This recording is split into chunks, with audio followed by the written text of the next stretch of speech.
and I am used to my virtual background, but this is what I'll do. I'll just briefly turn on my camera so you can see my face and I can say hi, and then I'll just do a voice presentation throughout.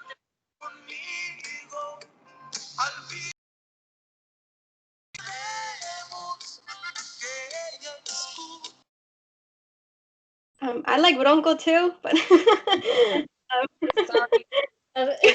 It was Leslie. She muted now. Okay, so let me turn on my camera briefly. And hi. And I don't like my background, so this is not my normal setup. So sorry, I apologize, but I at least wanted to pop in and say hi. Okay, so UC Santa Cruz. This is a beautiful aerial view of our campus. And I'm going to spend a little bit of time talking about our location just because it's a pretty big highlight for UC Santa Cruz. But before I jump into that, I will say that with the UC system, there are 9 great campuses to select from, and each of the campuses has a unique location, unique vibe, pace, and of course, majors, but we're all dedicated to teaching, research, and public service. Now, Santa Cruz specifically is located about an hour and a half south of San Francisco, and you're looking at about a 5-hour drive from LA. UC Santa Cruz is located right in the middle of the Redwood Forest, and we are also next to the ocean. As you're walking through campus, you don't be surprised if you see wild turkeys just roaming around, as well as deer. And if you didn't know, our mascot is the banana slug. So on a rainy day, you will see banana slugs on our campus. Also close to Monterey Bay. Now, here are a few stats that we like to share with you. These are for our fall 2019 class. The 3.94 GPA that you are seeing there, that was our average GPA for the students that we admitted for fall 2019. And below that, you see the 51.5 admission rate. That is a relatively high admission rate, especially considering that we are a UC. Now, the last 2 numbers that I want to share with you here are meant to give you an idea of what you can expect as a UCSC student. Our faculty to student ratio is 19:1, and about 62% of our classes have 30 students or less. So probably similar to what you're currently experiencing in high school right now. Now, when you are weighing your options within the UC, you want to look at the majors that we offer. We're all one big university, but we don't all offer the same majors. UC Santa Cruz offers 70 majors across the arts, humanities, social sciences, engineering, and physical and biological sciences. You can see there we also offer 39 minors. And our most popular majors include psychology, marine biology, business management, economics, and our most popular majors come from our School of Engineering, and our only 2 selective majors are computer science and computer engineering. And you can ask me questions about that at the end if you want any more information about computer science and computer engineering. Okay, so we have a unique residential college model at UC Santa Cruz. We don't house our students by major. Instead, we have these 10 communities spread out throughout our campus, and it really allows students to build community on a smaller scale within a larger university of over 19,000 students. There's going to be organized activities within each of the residential colleges, and students also take one class with the peers from the same residential unit. Now, we don't house our students by major, as I mentioned, but we have a theme attached to each of the residential colleges. Some of the themes include environment and sustainability, arts, sciences, and social justice issues. That's just to give you an idea. If you're if you're seriously considering Santa Cruz, I would go to our website and get familiar with those themes. But really, if you are a senior right now and you're just like in the middle of applying and all of that, the housing application process doesn't come until after admission. So if you needed to prioritize, it's something that can definitely be done after you apply. But regardless, it's all there on the website if you were curious. We want to encourage you to look for opportunities outside of the classroom, whether you attend Santa Cruz or another one of our UCs or another institution. You want to seek those opportunities that allow you to have fun and build community, and just get to know other people and network. We have over 200 clubs and organizations on campus, and we really strive to offer something for all interests. With all of our UCs, is relatively simple to create your own club or organization if you are not seeing what you're looking for on our list. For those of you who may play sports, all of our sports are Division 3.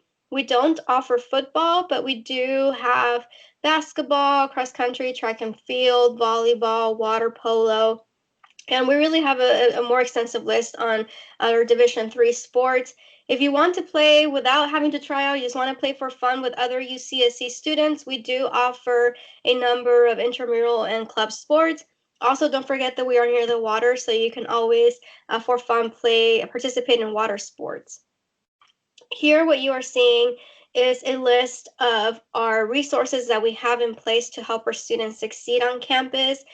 These are just a few examples. We have academic advising.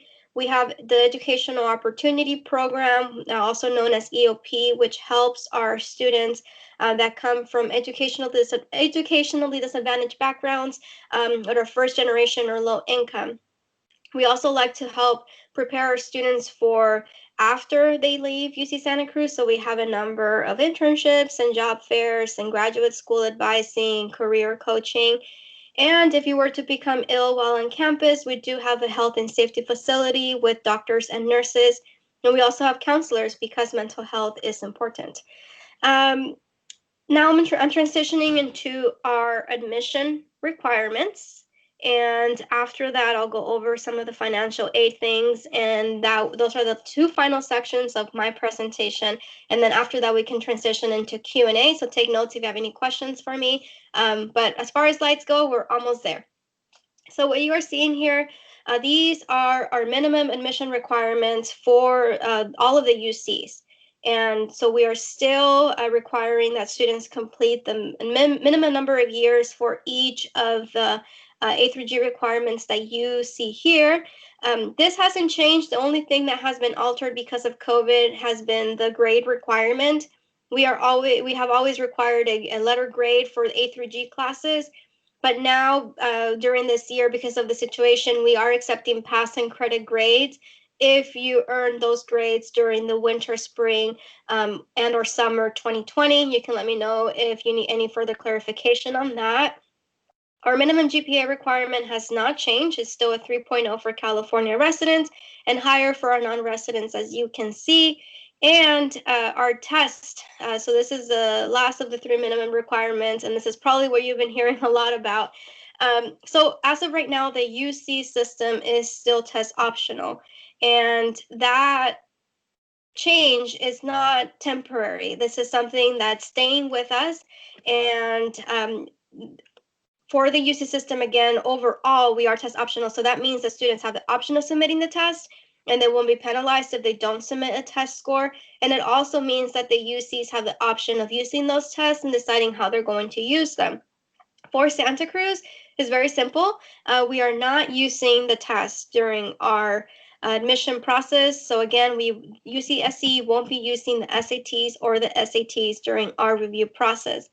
Now, I understand that this is a very big change, and I understand why it has captured so much attention. However, I want to encourage you to look at this list that I have on screen right now, which lists our 14 UC approved criteria. The test score has always been only one piece of the puzzle. It has only been one out of the 14 things that we consider when reviewing your application. So we still have a lot to work with. We have your overall grade trends, grade patterns. We have your to see if you have pursued rigor during high school and your awards, and we also consider your activities outside of the classroom, so extracurricular, so your non-academic side, whether you have been out there helping your high school, your community, or your family, volunteering, playing a sport, being involved in a club or organization, whatever that may be, is going to be different for each student. including some students haven't been able to traditionally participate in extracurriculars because they've been having to work during their high school years. If that's the case, please just let us know. Use the application to give us a clear picture of how you have been a leader during your high school years. We are all leaders in one way or another, and we just want to know how you have been a leader specifically. With the application, you want to make sure that you are allocating and dedicating enough time to it to not only be accurate with the classes and the grades and everything that you enter on there, but also with your personal insight questions. We give students an option of 8 personal insight questions, as you can see here, and students select 4 out of the 8. And there really is no question better than the other. There are no trick, easy questions or anything like that. Just select the ones that you can write about, the ones that allow you to share something unique about yourselves. For those of you who are seniors who are in the middle of writing these, I hope that what I'm about to share helps you relax a little bit. I know this can be can be nerve-wracking. There is no wrong way of writing your personal insight answers. The personal insight answers can only help you. Okay, so we don't say that the student wrote an answer the wrong way. We say that there was a missed opportunity. So that's what you're trying to avoid. You're trying to avoid a missed opportunity to really show the reader what you have done during your high school years. You want to make sure that you are tying it back to you. Whether you are writing about, let's say that you're writing about helping a sibling with a specific subject, that's great, but you want to bring it back to how that impacted you. So this is a time to really shine. You have already done the hard part by studying endless hours and by participating in extracurriculars, playing a sport, whatever that may look like for you. And now it's the time to put it in writing and tell us about it. The application becomes available every year on August 1st, and we encourage you to work on that every day as much as possible. If you are a senior and you haven't started the application, well, first off, if you are a senior and you have started, great. If you are a senior and you haven't started, that's okay. Make sure that you start today, at least creating that account, and you work on it every day as much as possible. This application is lengthy and it shouldn't, and I don't think it can be done in one sitting. We start accepting applications November 1st. We don't practice early decision, and the deadline is November 30th. One application for all UC, so you can only imagine how many students are there on November 30th. And in the past, the system has crashed. That can be very stressful, so don't let that happen to you. Try to submit before the fall break if possible. And $70 is the fee that we have per campus that you want to apply to. But there is a fee waiver application embedded in the UC admissions application that will let you know immediately if you qualify for the fee waiver. And if you do, you can apply to 4 UC campuses at no cost to you, which is really neat. Speaking of money, this is the breakdown of the cost of attendance. And I understand these are big numbers. Trust me, I can completely relate. Let's try to break them down a little bit. So first off, the numbers that you are seeing here are for an academic year. And a lot of these numbers are going to be averages on the student's individual setup. For example, if the student decides to live with family nearby, that can fluctuate this number. Also, for students that already have health insurance coverage through their parents, they can waive this $3,000 potentially. But the number that remains consistent is this $13,989, which is tuition and fees. And keep in mind that you're looking at about $14,000 per academic year for tuition and fees for most UCs. Now, but my whole message that I want to send to all of you with this is that 80% of our students at UCSC are on some kind of financial aid. So please make sure that you apply way before the March 2nd deadline. The application opens October 1st, but you want to apply no later than November. And the financial aid can come in a number of different ways. It can come in the form of a grant or a loan, a work study, or as one of our UC scholarships. When you apply for FAFSA and when you apply for UC admission, you will be assessed for some of our UC scholarships, and some of them are income-based, including our Blue and Gold Opportunity Plan, which is helping families who make $80,000 or less a year with tuition. And we also have a middle class scholarship that helps our families that make more than 80 but less than 150. So financial aid really strives to help a wide range of incomes that students bring with them. And other ways to save money, we do have a number of 3-year accelerated pathways, meaning that we have some majors that can be completed in 3 years, and I'll share that link with all of you. Also, you can take summer classes, and I already talked about some of the scholarships. Some of the UC scholarships are income-based. I gave you 2 examples, but we also have some merit-based. And we also have some scholarships from the department that you can look into after admission. I'm a big advocate for jobs on campus. I didn't attend UCSC myself, but I was employed the first day of my freshman year at the institution that I attended, and that really sparked the interest for me in student services. And also, when you work on campus, you are a student first, so they are anticipating those like schedule changes during finals or schedule changes every quarter. So just, a little side note there, my own personal note that if you're going to be working, that I would consider campus. Okay, so with that, I'm going to stop sharing my screen, and I'm going to share a few links with you. And while I do that, you are more than welcome to put your questions in the chat. Ms. Hoffman, I'm not sure if they're also able to just unmute themselves and ask, but I'm open to that as well. Yeah, they can ask me in the Zoom chat, or they can just chat directly. It looks like you just click the little, it looks like it says conversation. And then, so yeah, if anyone has any questions, and also don't forget today to submit your Thursday assignment for Kindness Week. And I just wanted to make sure you have an assignment due today. But yeah, I see your chat, and I'll go ahead and copy that and put it in our Zoom chat as well. So I shared the link, just to give an overview of what I shared the link to our view book. So this is a booklet that I would be passing out if I was there in person. I also shared the link to our majors, but also to our 3-year majors. And our office hosts virtual events in the evenings. And during these events, you can participate in one of the virtual tours. They give you just like awesome pictures that you can see of our campus. And then you also have the opportunity to ask questions directly to our current UCSC students. And the last link there is to join our emailing list. I encourage you to fill this out. It helps, not only does it add you to the contact list, but it helps me, and it's also attached to a survey so that you can let the office know how I'm doing. And the last part is my contact information. Okay, thank you. I'm gonna jump in here really quick, guys, before you all log off.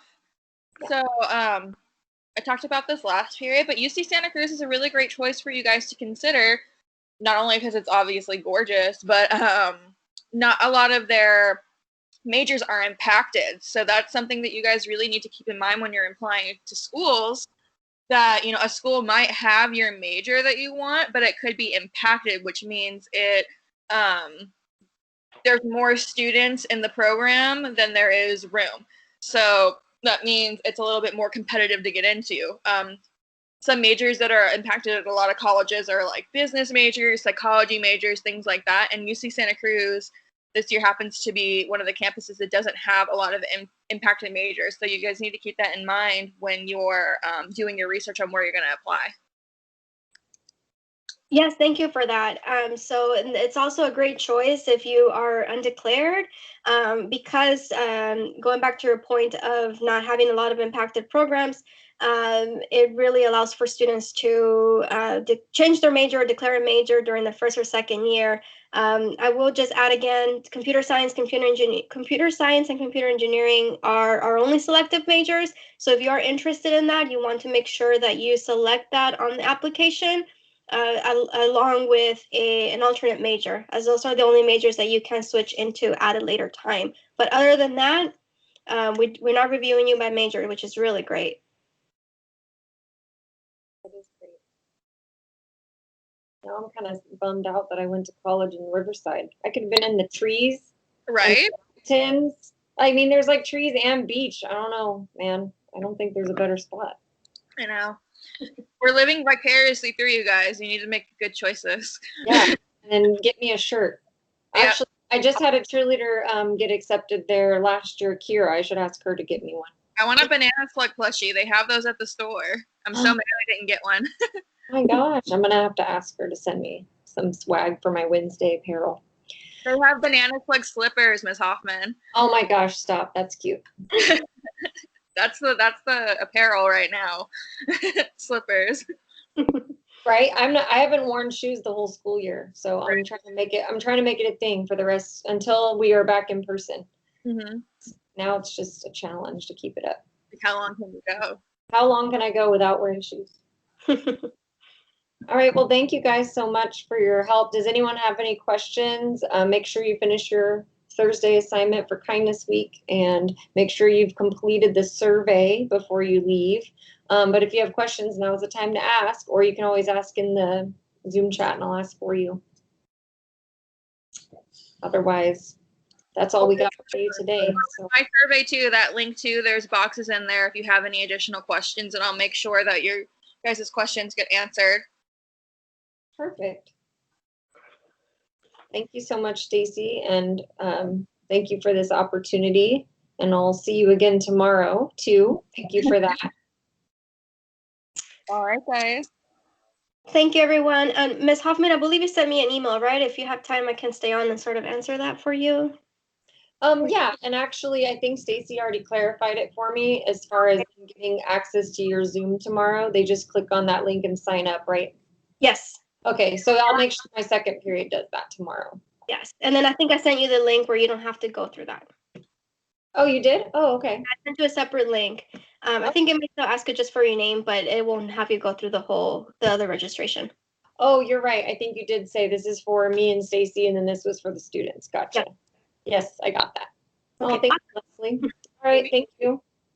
Thank you, everyone. Thanks, All guys. right. Have a good day. Bye.